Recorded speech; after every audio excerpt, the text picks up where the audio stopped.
The first time Eliza Zimmerman saw a man bleed out in the dusty street of Agua Caliente, New Mexico territory. She felt nothing but the familiar hollow ache that had lived in her chest since childhood.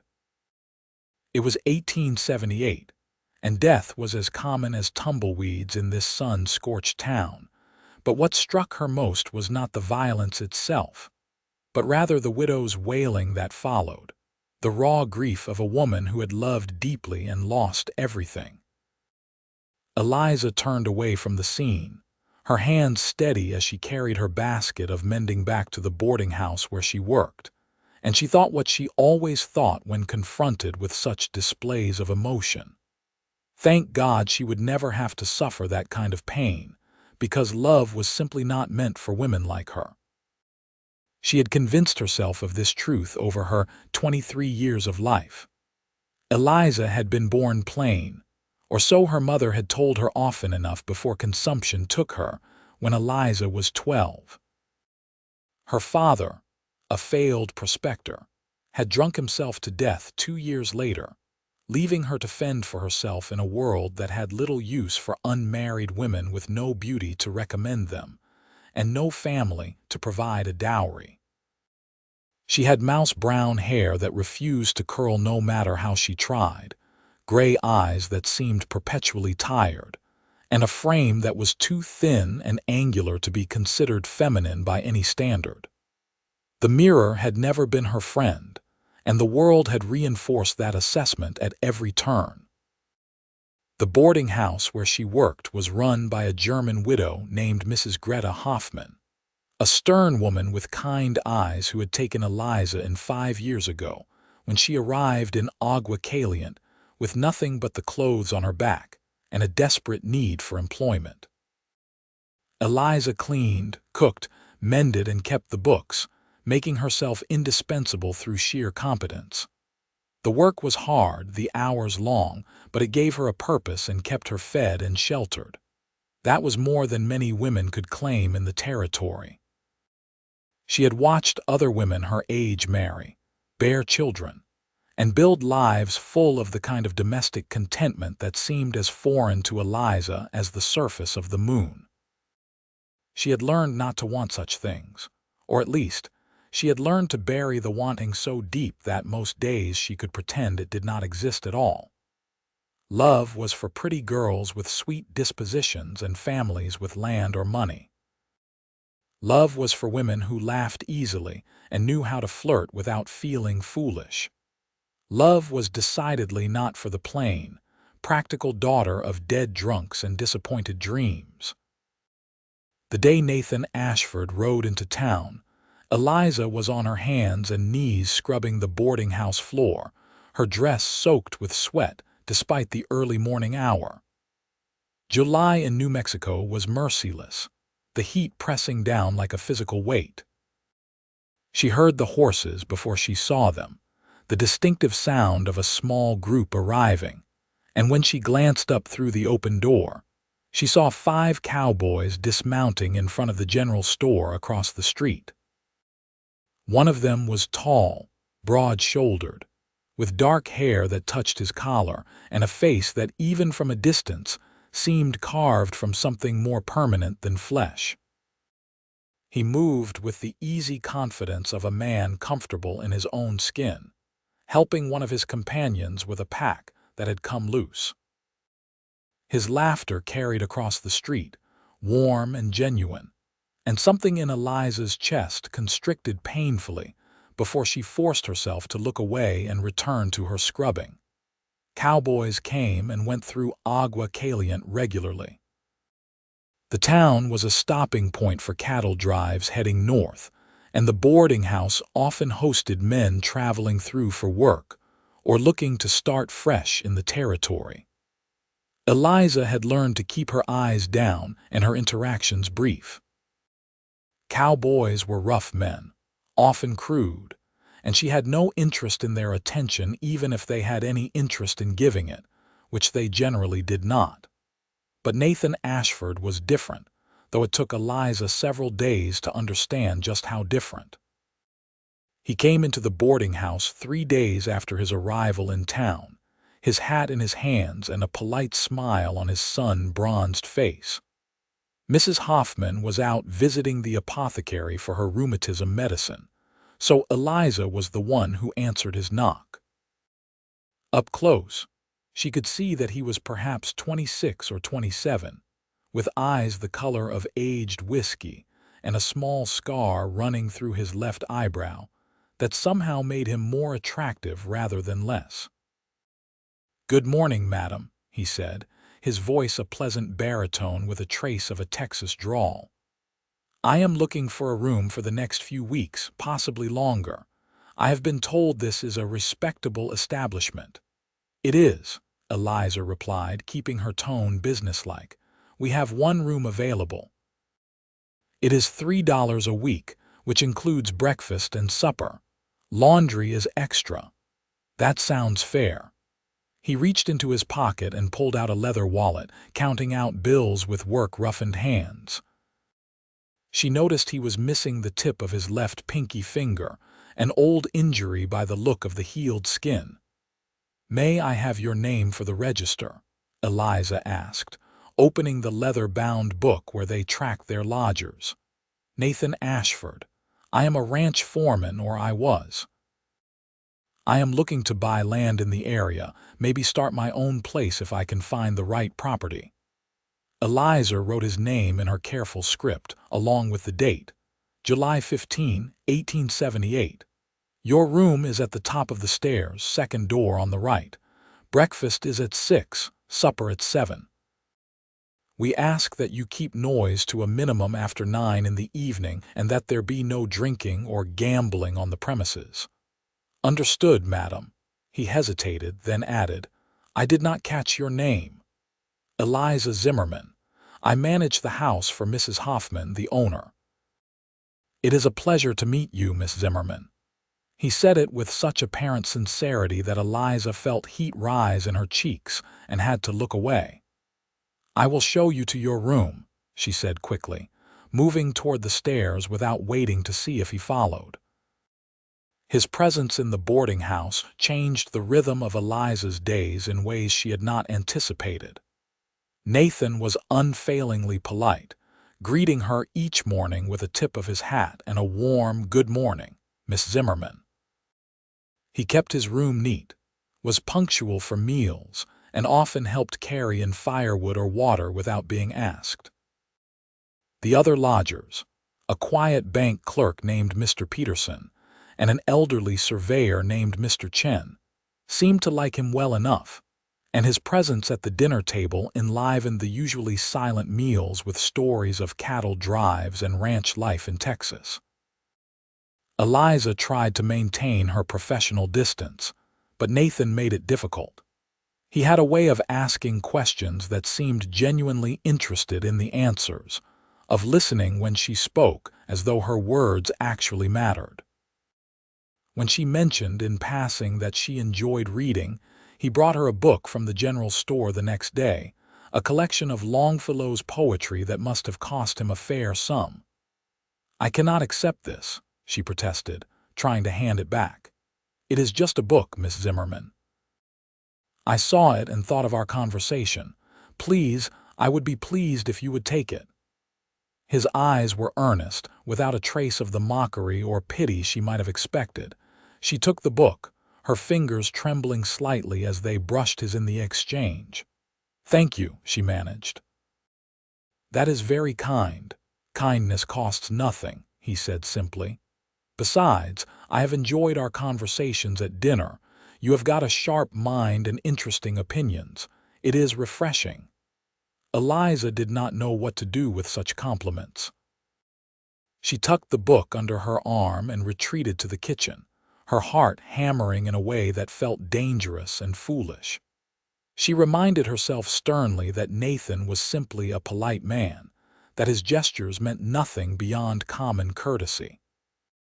Men like him did not look twice at women like her, and she would do well to remember that before she made a fool of herself. But as the days turned into weeks, Nathan's attention did not waver. He seemed to seek out opportunities to talk with her, lingering after meals to help her clear the table despite her protests that it was not necessary. He asked about her past, her interests, her thoughts on everything from politics to poetry. When she finally opened up enough to mention that she had once dreamed of teaching, back before circumstances made such aspirations impossible, he did not laugh or dismiss her. "Why is it impossible?" he asked instead. "There is a need for teachers out here. Towns are growing. Someone with your intelligence and patience would be natural at it." "I have no formal education beyond basic schooling," Eliza said, focusing on the dishes she was washing to avoid his gaze. "No teaching certificate. No one would hire me." "Then maybe you start your own school. Take in a few students at first, build from there." The idea was so absurd that Eliza actually laughed, a sound she heard so rarely from her own lips that it startled her. "With what resources? I have no money saved, no property. It is a nice dream, Mr. Ashford, but that is all it is." "Nathan," he corrected gently. "And dreams have a funny way of becoming reality if you work hard enough at them. I am proof of that. I came from nothing, worked as a ranch hand for years, saved every penny, learned everything I could. Now I am in a position to buy my own land, start my own operation. It took time, but I got here." She wanted to believe him, wanted to think that perhaps her life could be more than endless days of washing and cooking and mending. But hope was a luxury she had learned to live without, and she was afraid to reach for it now, afraid of the inevitable disappointment that would follow. What frightened her more, though, was the way her heart seemed to wake up in Nathan's presence, like a long, dormant flower suddenly exposed to sunlight. She found herself thinking about him at odd moments, replaying their conversations in her mind, anticipating mealtimes with an eagerness that had nothing to do with food. When he smiled at her, she felt beautiful, desirable, seen in a way she had never experienced before. And that terrified her, because she knew it could not last. Knew that eventually he would leave or lose interest or meet some pretty young woman who would capture his attention the way Eliza never could. One evening in early August, as Eliza was hanging laundry in the small yard behind the boarding house, Nathan came out to help despite her immediate objections. The sun was setting, painting the sky in shades of orange and pink that seemed too beautiful for a world as harsh as the one they inhabited. "You do not have to help," Eliza said, feeling self-conscious as he reached for a wet sheet. "This is my work." "I know I do not have to," Nathan replied, hanging the sheet with practiced efficiency. "I want to." They worked in comfortable silence for a few minutes, the only sounds the snap of wet fabric and the distant sounds of the town settling in for the night. Finally, Nathan spoke again, his voice careful. "Miss Zimmerman, Eliza, if I may, I have been wanting to ask you something." Her hands stilled on the clothesline. "What is it?" "There is a church social on Saturday evening. A barn dance, really, with food and music. I was wondering if you might consider attending with me, as my guest." Eliza's heart seemed to stop entirely. She stared at him, certain she must have misheard. "You are asking me to accompany you to a dance?" "I am." He met her gaze steadily. "If you are amenable to the idea." "Why?" The word came out more sharply than she intended. "Is this some kind of joke?" Nathan's expression shifted to one of confusion, then something that looked like hurt. "Why would it be a joke? I enjoy your company and would like to spend more time with you outside of the boarding house." "Is that so difficult to believe?" "Yes," she wanted to say. "Yes, it is impossible to believe because men do not ask me to dances, do not look at me the way you are looking at me now, like I am something worth wanting."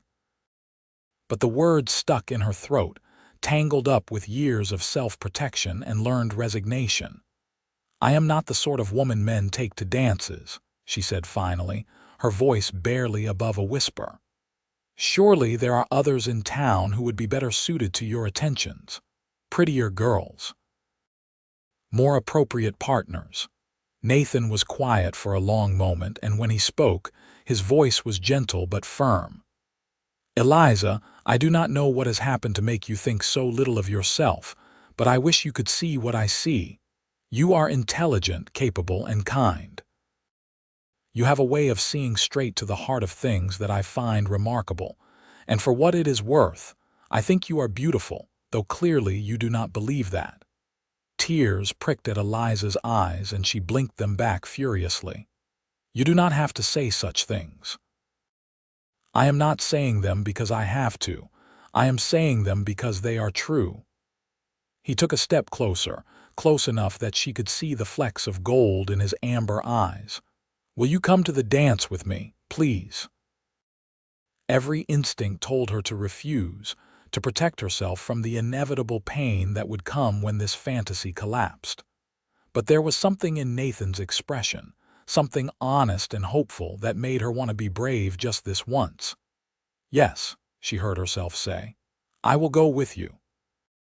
The smile that broke across Nathan's face was like sunrise, and despite all her fears, Eliza felt herself smile back. The days leading up to the dance passed in a blur of anxiety and unexpected excitement. Eliza had not attended a social gathering in years, had nothing appropriate to wear, and spent her evenings after work attempting to refashion an old dress into something presentable. Mrs. Hoffman, who had been watching the developing situation between Eliza and Nathan with barely concealed approval, insisted on helping. You are being foolish about this, the older woman said as she pinned fabric, her German accent thickening the way it always did when she was emotional. This man, he likes you, you like him, why you fight it? Because it will not last, Eliza said quietly.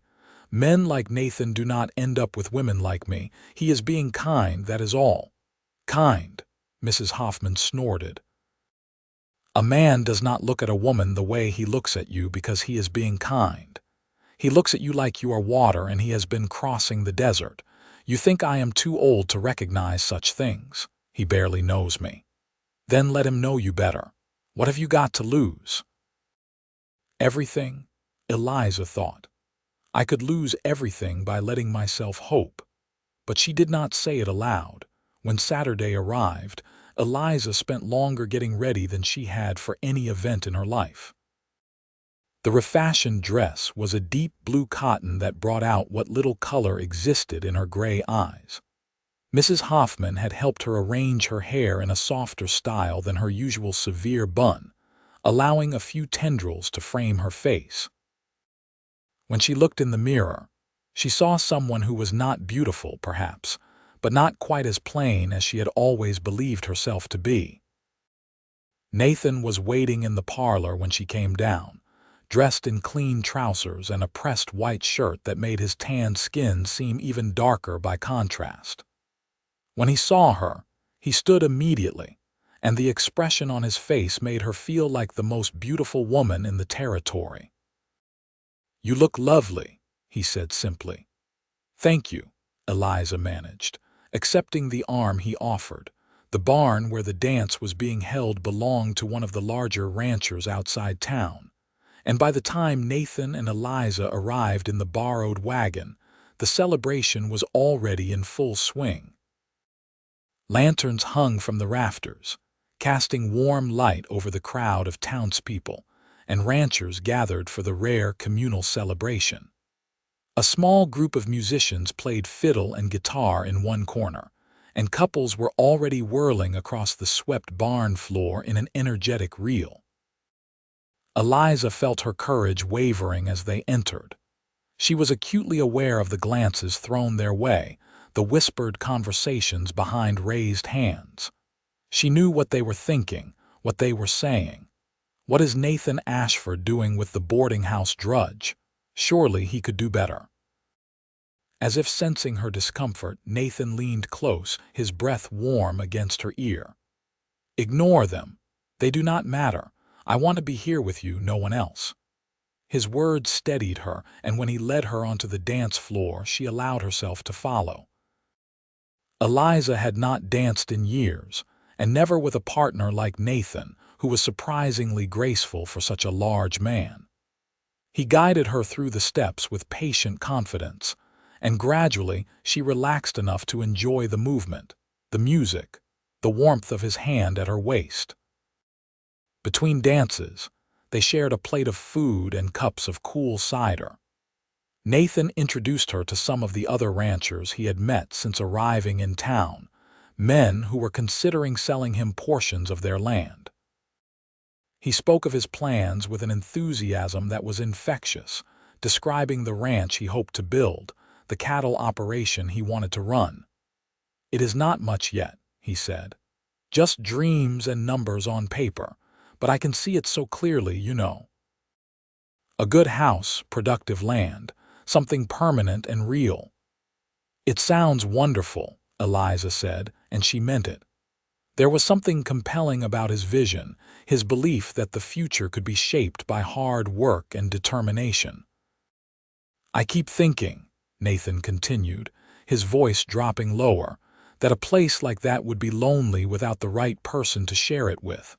A house is just a building without someone to make it a home." Eliza's heart was hammering again. She wanted to ask what he meant, who he envisioned sharing his dream with, but she was afraid of the answer either way. If he meant her, it was too good to be true. If he did not, it would hurt too much to bear. Before she could respond, a commotion near the barn entrance caught their attention. 3 men had arrived, clearly drunk, their voices loud and belligerent.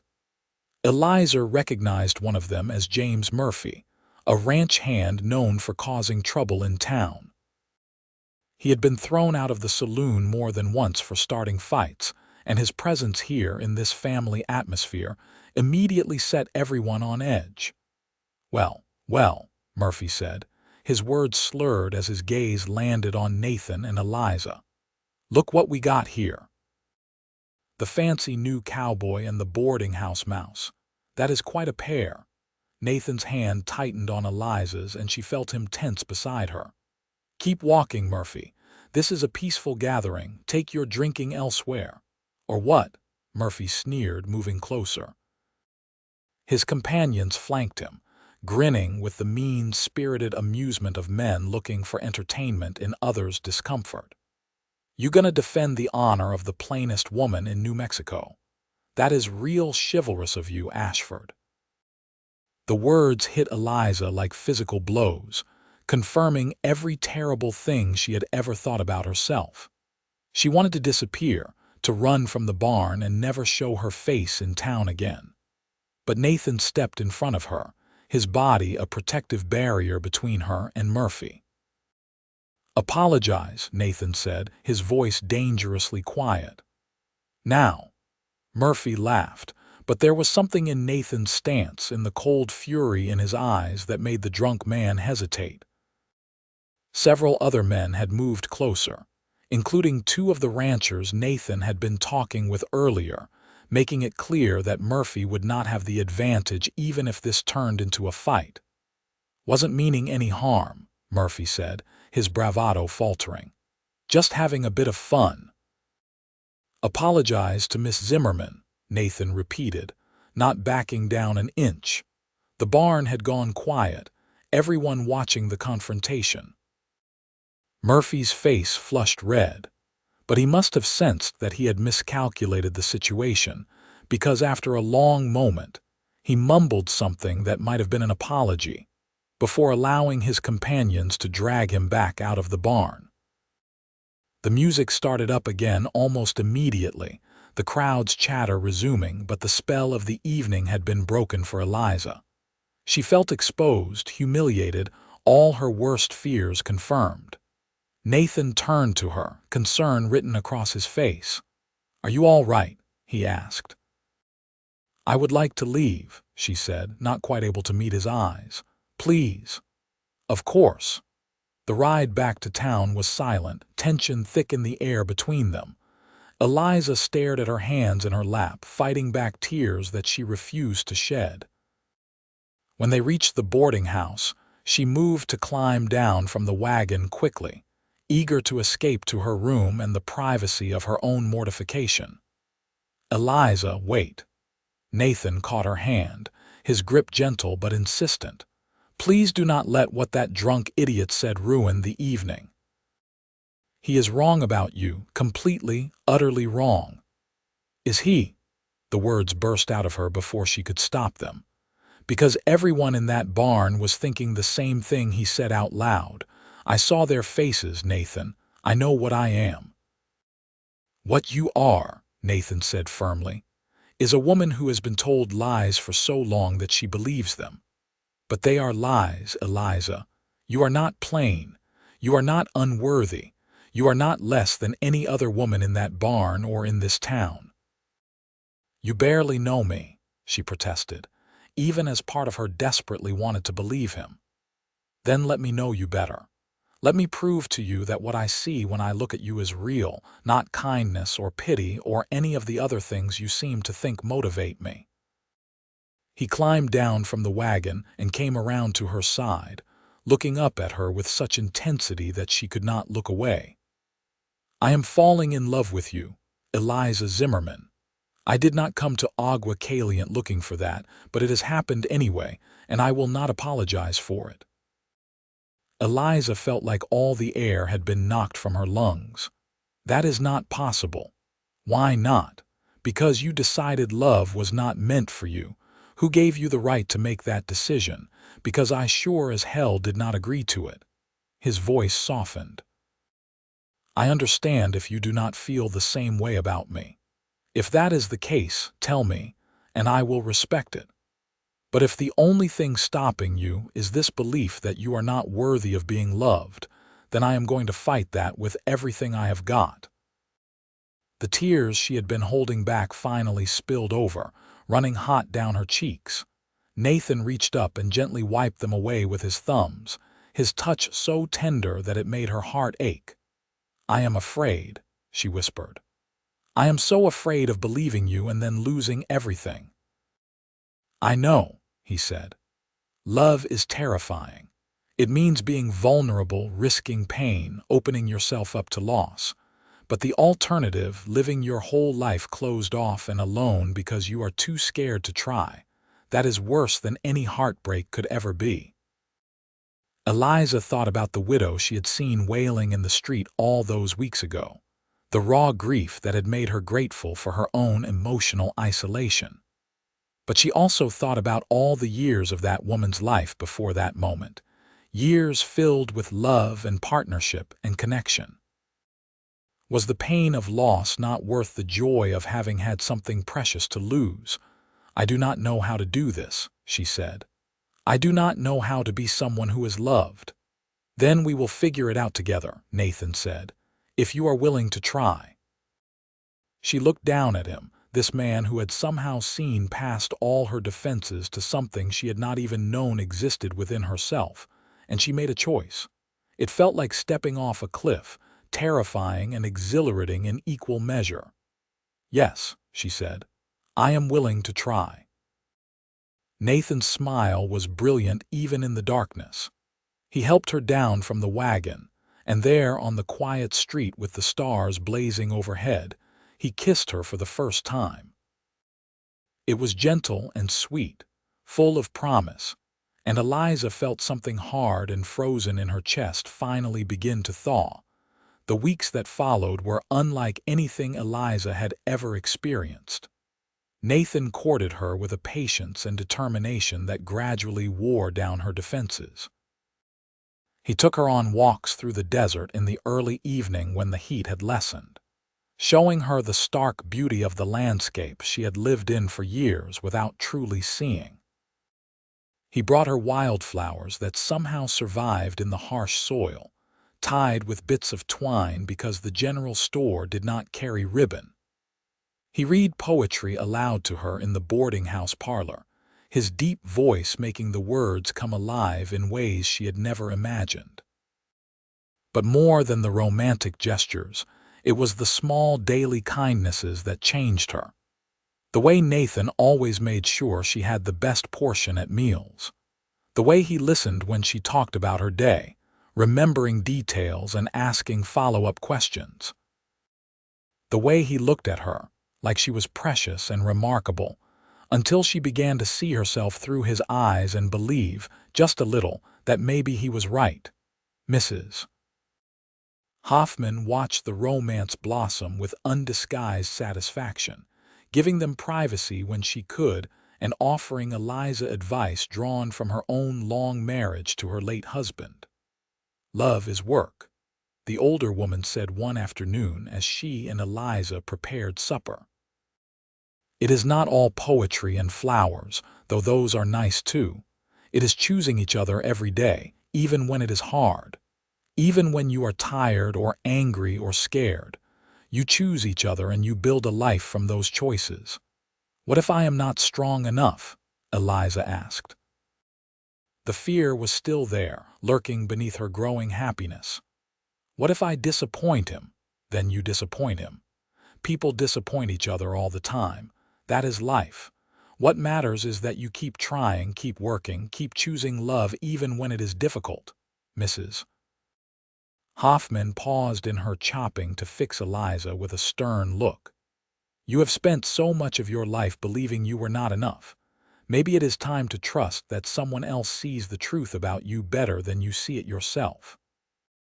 By September, Nathan had finalized the purchase of land about 5 miles outside of Agua Caliente.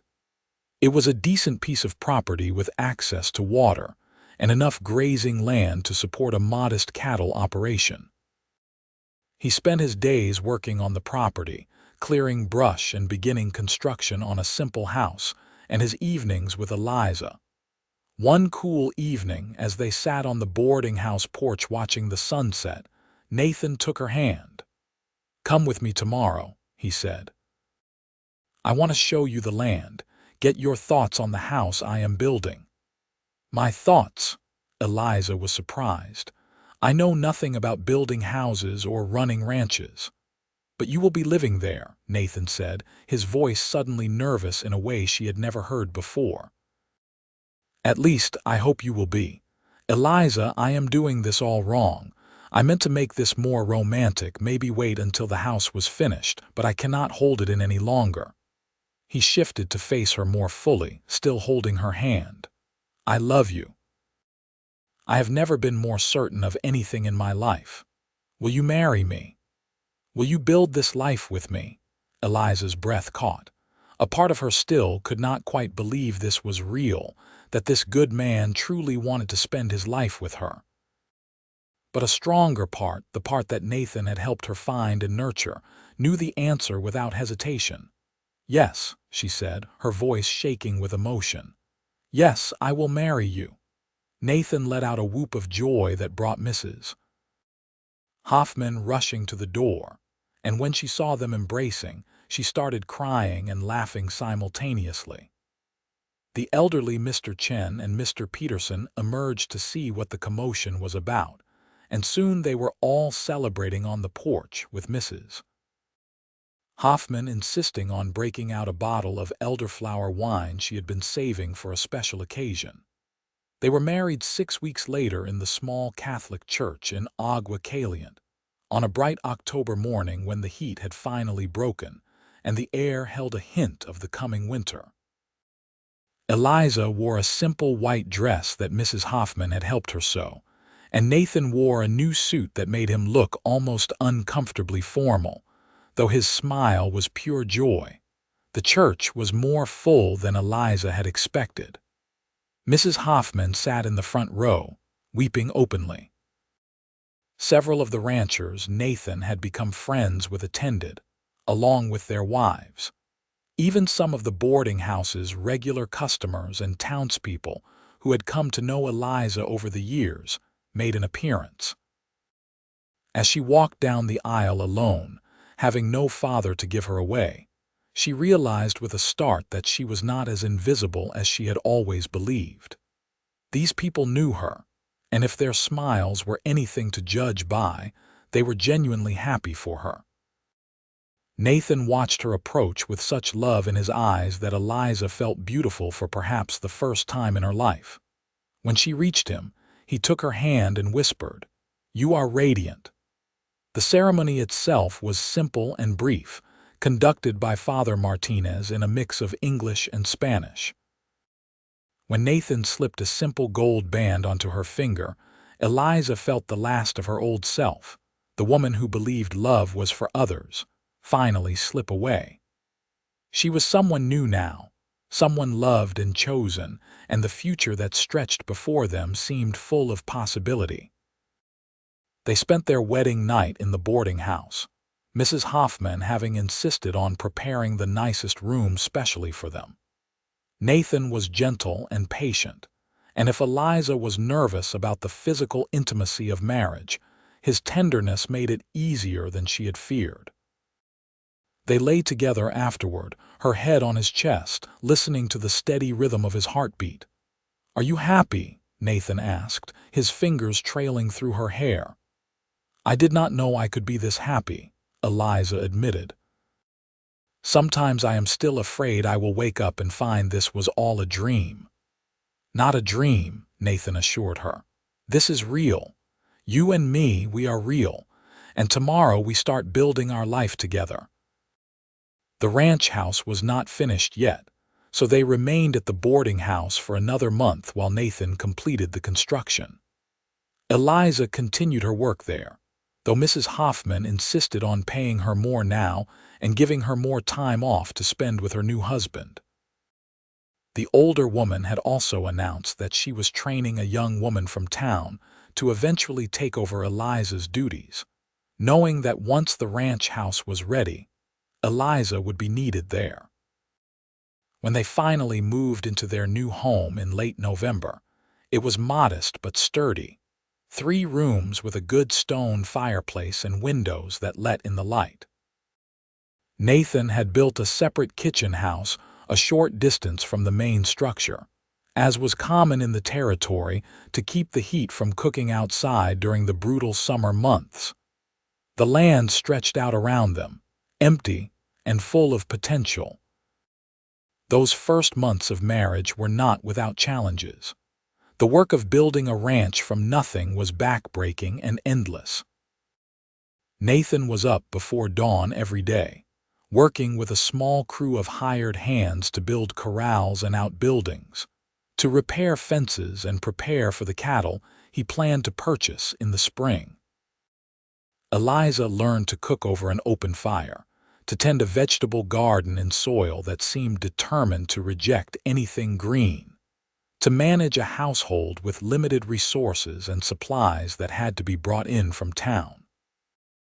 There were days when Eliza was so tired she could barely stand, when her hands were raw from work, and her body ached in places she had not known could ache. There were moments when she wondered if she was cut out for this life, if Nathan had made a mistake in choosing her. But then he would come in at the end of a long day, pull her into his arms despite both of them being covered in dust and sweat, and say, "I could not do this without you," and she would remember why she had chosen this life, chosen him.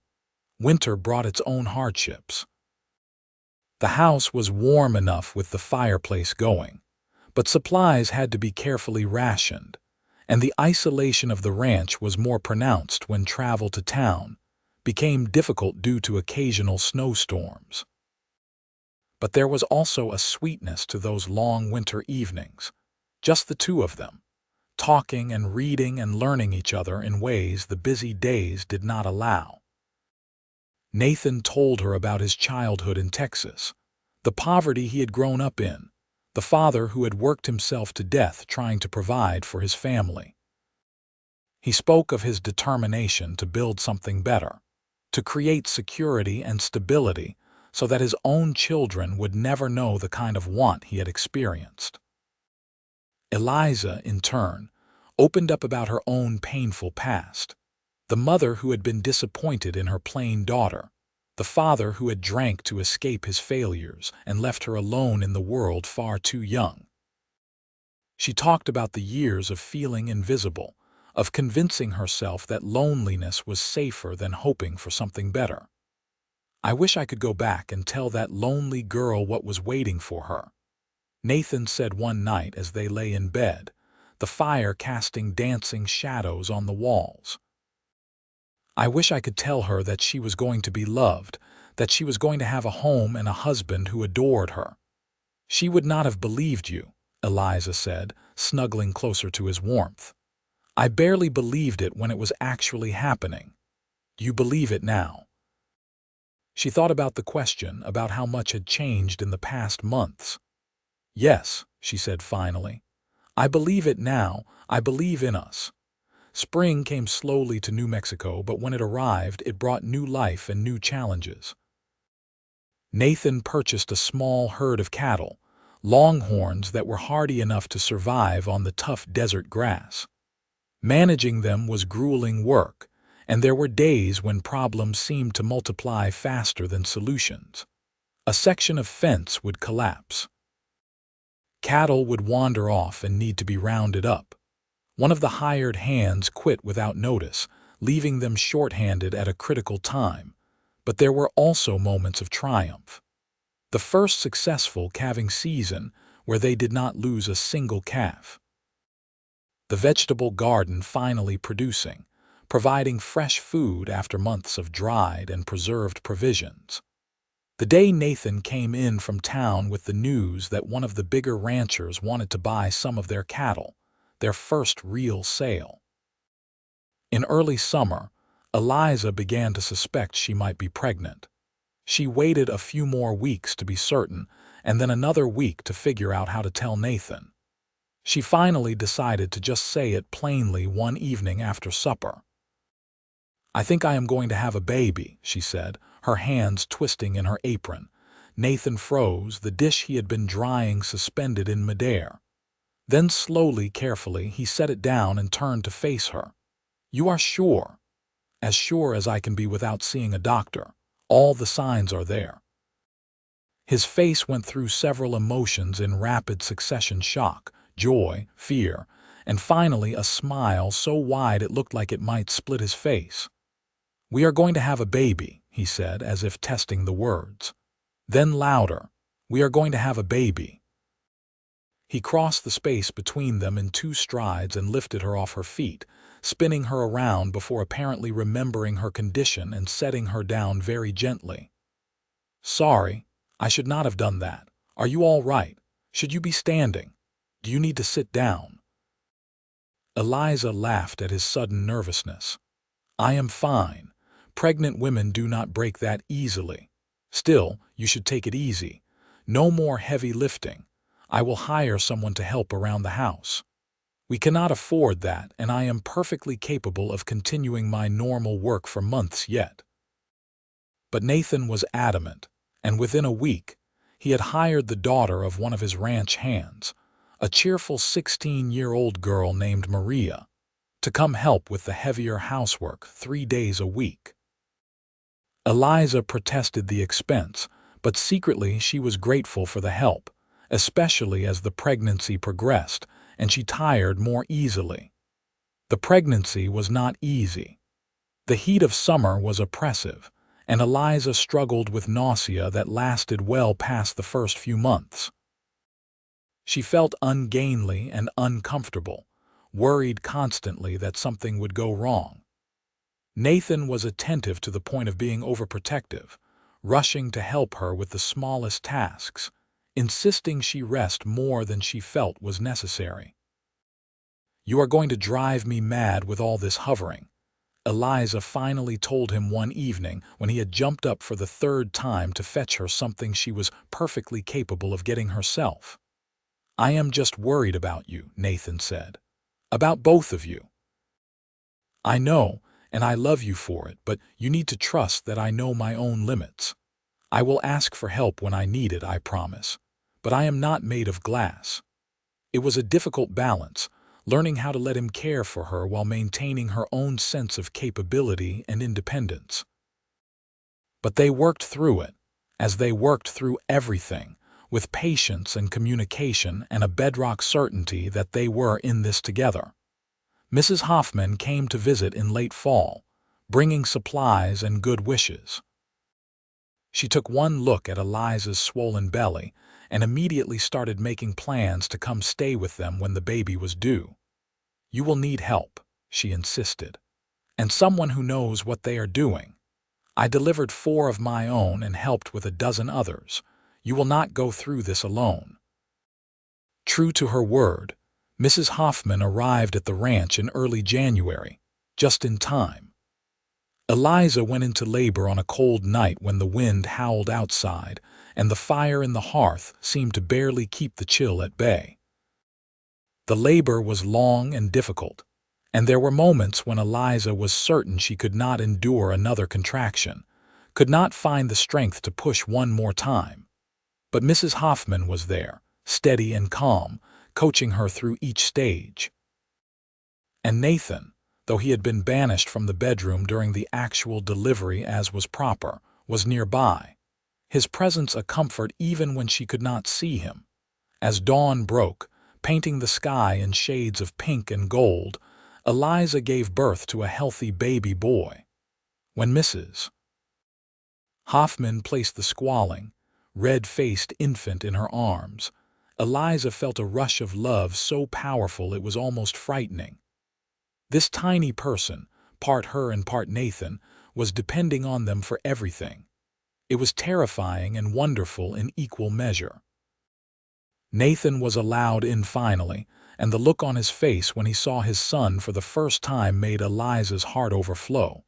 He touched the baby's tiny hand with one rough finger, his eyes bright with unshed tears. "He is perfect," Nathan whispered. "You are perfect. Thank you. Thank you for this, for him, for everything." They named him James after Nathan's father, with the middle name Michael. Little James was a healthy baby, though he did not sleep well those first few months, keeping both his parents exhausted and stumbling through their days. But even in the depths of sleep-deprived frustration, Eliza found herself overcome with gratitude for this life she had built, this family she had never thought she would have. Mrs. Hoffman stayed for 2 weeks, helping Eliza learn to nurse the baby and manage the household with a newborn. Before she left, she pulled Eliza aside for a private moment. "You have done well," the older woman said, her eyes soft with affection. "I am proud of you. When you came to me 5 years ago, you were so closed off, so convinced you had no future beyond surviving one day to the next. Look at you now. You have a husband who loves you, a beautiful son, a home. You have become more than you ever thought possible." "I could not have done it without you," Eliza said, embracing her former employer and current dear friend. "You gave me a chance when no one else would. You saw something in me even when I could not see it myself." "I saw a young woman who had been beaten down by life but not broken," Mrs. Hoffman replied. "I saw strength and intelligence and determination. I just gave you a safe place to remember who you were." After Mrs. Hoffman left, Eliza and Nathan settled into the rhythms of life with an infant. It was exhausting and sometimes overwhelming, but it was also filled with small joys. James's first smile, directed at his father, the way he would quiet when Eliza sang to him, the wonder in Nathan's eyes every time he held his son. The ranch continued to grow. By the time James was 2 years old, they had expanded their herd significantly and built 2 more outbuildings. Nathan had hired 3 permanent ranch hands, good men who were paid fair wages and treated with respect. The ranch had a name now, the Ashford Ranch, and it was becoming known in the area for quality cattle and honest dealings. Money was less tight than it had been those first couple of years, and Nathan insisted on building an addition to the house, adding 2 more bedrooms and expanding the main living area. "We are going to need the space," he said with a meaningful look that made Eliza blush, even after years of marriage. She found herself pregnant again when James was 3, and this time the pregnancy was easier, perhaps because she knew what to expect. Their second child, a daughter they named Sarah Ann, was born on a spring morning when the wildflowers were blooming across the desert. She had her father's dark hair and her mother's gray eyes, and she was a calmer baby than James had been, content to watch the world with serious attention. Life fell into new patterns with two children. James was a bright, energetic boy who wanted to follow his father everywhere, already fascinated by the cattle and horses even at his young age. Sarah was more reserved but equally observant, taking in everything around her with quiet intensity that reminded Nathan of Eliza. The years passed, each one building on the last. The ranch prospered. Their children grew. Eliza, who had once thought herself incapable of being loved, found herself at the center of a family that adored her. Nathan still looked at her the way he had that first year, with love and admiration that had only deepened with time and shared experience. When James was 7 and Sarah 4, Eliza finally pursued the dream Nathan had encouraged in her years ago. She started a small school on the ranch, taking in a handful of children from neighboring properties whose parents wanted education for their children, but lived too far from town for regular attendance. It started with just 5 students, including James, and met 3 days a week in a converted outbuilding. Nathan supported her completely, helping her acquire books and supplies, spreading word among the other ranchers. Eliza discovered that she loved teaching, loved watching young minds grasp new concepts and seeing their excitement over learning. The school grew slowly but steadily, and within a few years, she had 12 regular students and was meeting 5 days a week. "I told you that you would make a wonderful teacher," Nathan said one evening as he watched her prepare lessons for the next day. "You have got a gift for it." "I did not believe you when you first said that," Eliza admitted. "I did not believe much of anything good you said about me back then." And now, she smiled at him, this man who had seen her when she was invisible, who had loved her when she thought herself unlovable. "Now I believe that sometimes the best things in life are the ones we never thought possible. You taught me that." In 1891, 13 years after Nathan had first walked into the boarding house and changed Eliza's life forever, they celebrated their 12th wedding anniversary with a party at the ranch. Friends and neighbors came from all over the area, bringing food and music and good wishes. Mr. Chen and Mr. Peterson, both long since moved away from Agua Caliente, made the journey back for the celebration. Mrs. Hoffman, now in her 70s but still sharp as ever, presided over everything with the satisfaction of someone who had predicted all this happiness from the beginning. As the sun set and the dancing began in the yard, Nathan pulled Eliza aside to the porch where they had sat so many years ago, where he had first asked her to the barn dance, where he had proposed. "You remember that night I asked you to marry me," he said, taking her hand just as he had then. "You were so scared. You told me you did not know how to be someone who was loved." "I remember," Eliza said. "I was terrified." "You have learned, though," Nathan said softly. "You have learned how to be loved, and more importantly, you have learned how to love yourself." Watching that transformation has been the greatest privilege of my life. Eliza looked out at the scene before them. James, now 10, was dancing with his little sister, who was laughing at his exaggerated steps. Their youngest, 3-year-old Daniel, was being held by Mrs. Hoffman, his head drooping sleepily on her shoulder. The ranch stretched out around them, prosperous and thriving. Her small school had become a fixture in the community, giving her purpose beyond her roles as wife and mother. She was surrounded by people who loved her, people she loved in return. "I never imagined I could have this," she said. "A family, a home, work that matters, love, all the things I thought were meant for other people, not for someone like me. "You were wrong about that," Nathan said, pulling her close. "You were always meant for this. You were always meant to be loved. It just took you a while to believe it." "You made me believe it," Eliza corrected. "You showed me I was wrong about myself. You changed everything." "We changed everything," Nathan said. "Together. That is how love works, Eliza. It changes us. It makes us better than we were before." As the music swelled and the stars began to appear in the darkening sky, Eliza leaned into her husband's embrace and thought about the woman she had been 13 years ago. That lonely, resigned woman who had watched a widow grieve and thought herself lucky to avoid such pain. How wrong she had been. How small her life had been, shaped by fear and self-doubt. Love had not made her safe from pain.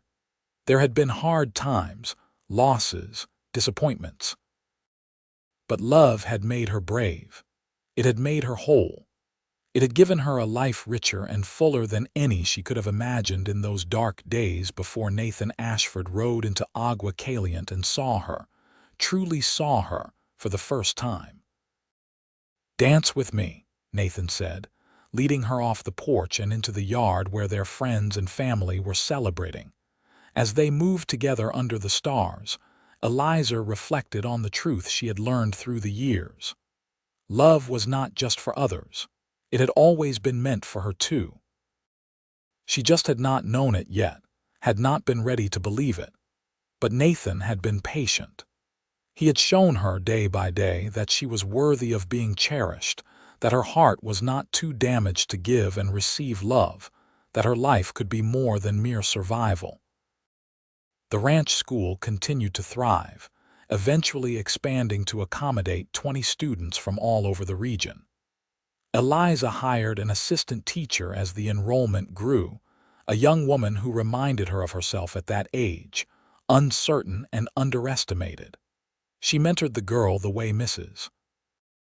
Hoffman had once mentored her, offering not just employment but belief in her capabilities. James grew into a confident young man who shared his father's love of ranching and his mother's quick mind.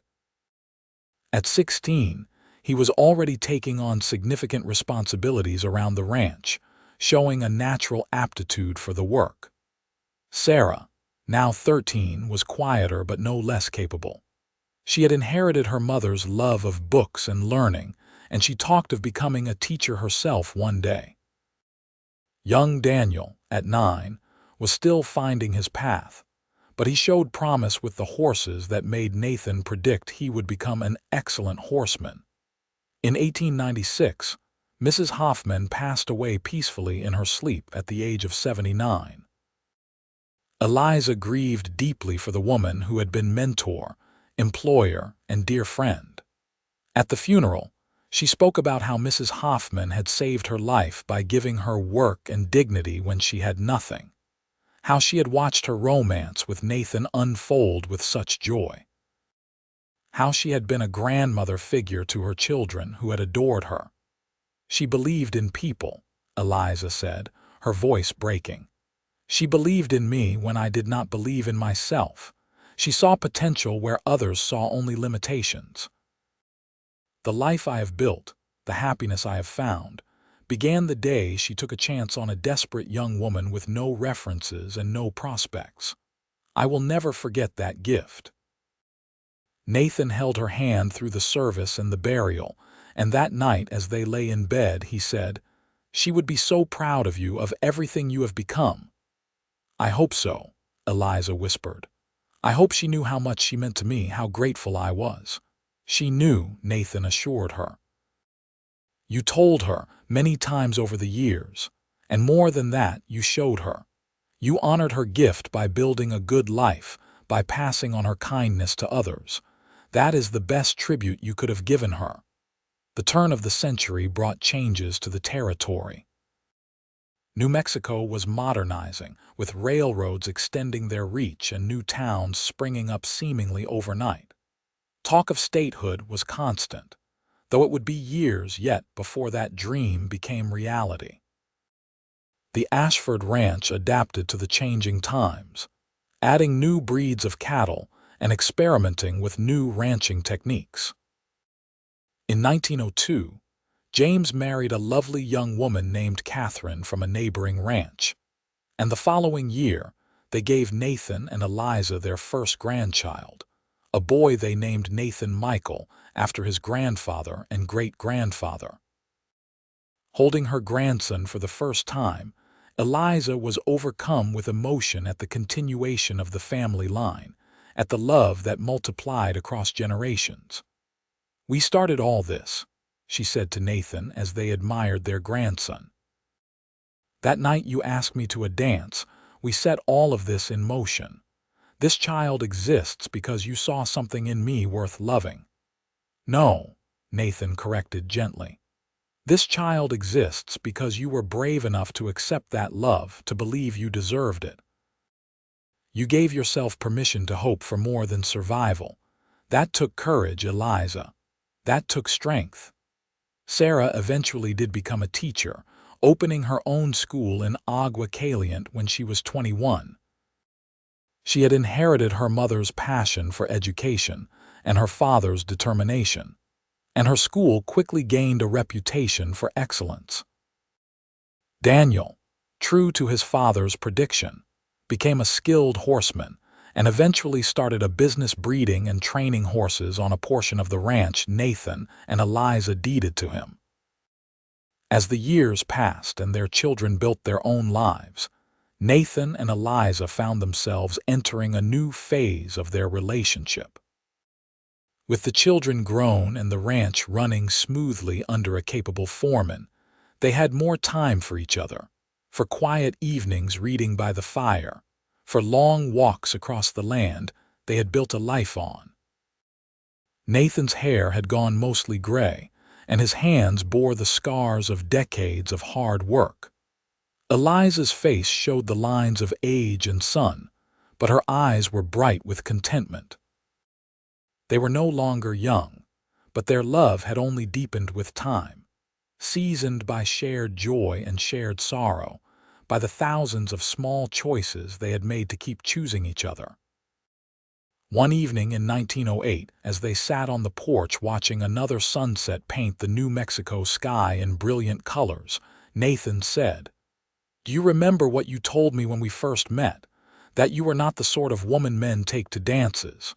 "I remember," Eliza said, taking his hand. "I believed that.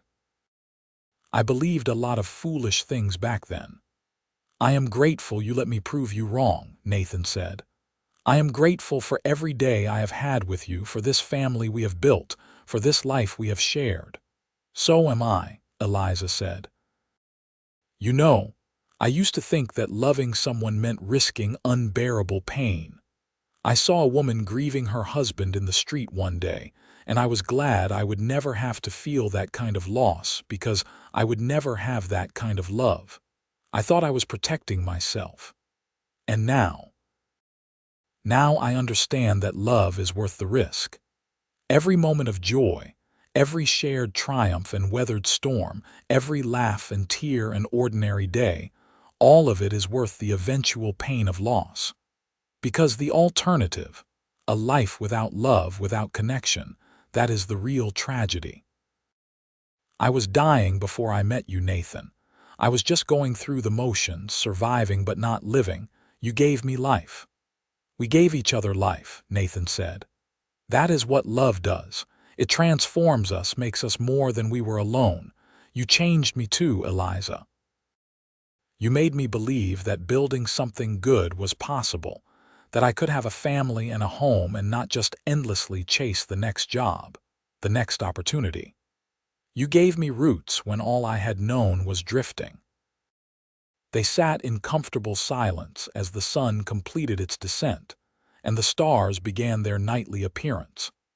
Somewhere in the house behind them, they could hear the sounds of their grandchildren visiting, the laughter and chatter that meant family and continuity. The ranch spread out around them, a testament to years of hard work and shared dreams realized.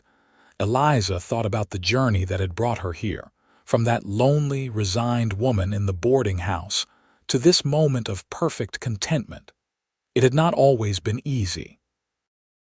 There had been setbacks and heartaches, disappointments and struggles.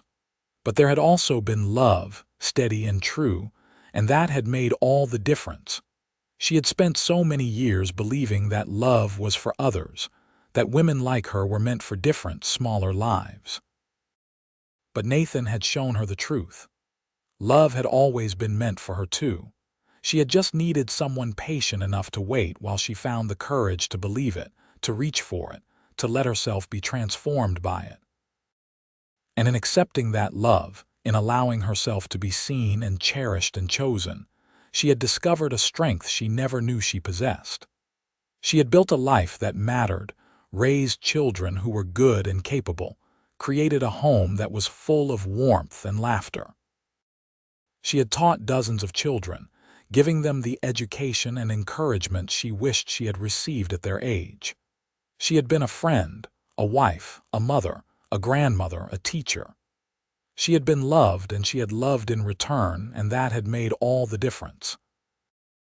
"I love you," she said to Nathan, the words as true now as they had been 30 years ago when she first dared to speak them. "I will love you until my last breath, and beyond if such things are possible." "I love you too," Nathan replied, his voice rich with emotion. "You are the best decision I ever made, Eliza Ashford, the best part of my life." As the night deepened and the desert cooled, they went inside together, hand in hand, to join their family. The house was full of light and love, full of the life they had built together from nothing but hope and hard work, and the belief that love was possible even for those who had been told it was not meant for them. Years later, when their grandchildren asked about how they met, Eliza would tell them the story. About a lonely woman who had given up on love, and a cowboy who refused to accept her resignation. About a dance and a proposal, and the slow, patient work of learning to believe she was worthy of being cherished. About how love had transformed her from someone who merely survived into someone who truly lived. And she would tell them the most important lesson she had learned, the truth that Nathan had helped her discover. Love is not just for the beautiful or the lucky or the privileged. Love is for everyone brave enough to reach for it, to believe they deserve it, to let down their walls and risk their hearts. Love was always meant for her too. She had just needed to learn to see it, to accept it, to let it change her. In the end, that was the real happy ending, not just finding love but becoming someone capable of accepting it, of believing she was worthy of it, of building a life with it. The cowboy had shown her the way, but she had done the work of transforming herself. Together, they had created something beautiful and lasting, a family and a legacy that would continue long after they were gone. And on quiet evenings when the grandchildren had gone home and the house was peaceful, Eliza and Nathan would sit together and remember it all. The fear and the hope, the struggles and the triumphs, the ordinary days and the extraordinary moments. They would hold hands and watch the desert stars, and know that they had been blessed beyond measure, not because life had been easy, but because they had faced it together, choosing love every single day until choosing love was as natural as breathing. That was what Nathan had given her, and what she had given him in return. Not just romance or companionship, though there had been plenty of both, but the fundamental understanding that they were stronger together than apart. That love was not a weakness, but the greatest strength either of them would ever know. It had taken Eliza a lifetime to learn that lesson, but having learned it, she would carry it with her always, and pass it on to her children and grandchildren so that they might know sooner than she did that love was meant for them too, for all of them, for anyone brave enough to reach for it and hold on tight. As the century turned and they grew older still, their love remained constant, a fixed point in a changing world. New Mexico finally achieved statehood in 1912, and they celebrated with their family and community. More grandchildren were born, and then great-grandchildren, each one a reminder of the legacy they had built together. Nathan passed away peacefully in 1915, in his sleep, with Eliza beside him as she had been for 37 years of marriage. His last words to her were, "You made my life worth living. Thank you for taking a chance on an optimistic cowboy." And though the grief was as profound as she had once feared, Eliza did not regret a single moment of loving him. The years of joy far outweighed the pain of loss, just as he had promised her they would so long ago. She lived another 8 years, surrounded by family, teaching at Sarah's school part-time until her health no longer permitted it, and holding her great-grandchildren with the same wonder she had felt holding her own babies decades before. When she finally joined Nathan in 1923, at the age of 68, her last thoughts were of that first evening when he had asked her to a dance, and she had been brave enough to say yes. The ranch continued for generations. The school that bore her name educated hundreds of children, and the love story of Nathan and Eliza Ashford became family legend, passed down to remind future generations that love could find anyone, anywhere, if they were willing to believe in it. That sometimes the most extraordinary love stories began with the simplest of moments, a cowboy and a lonely woman who dared to hope for more than she had ever thought possible. And that in the end, love was always worth the risk.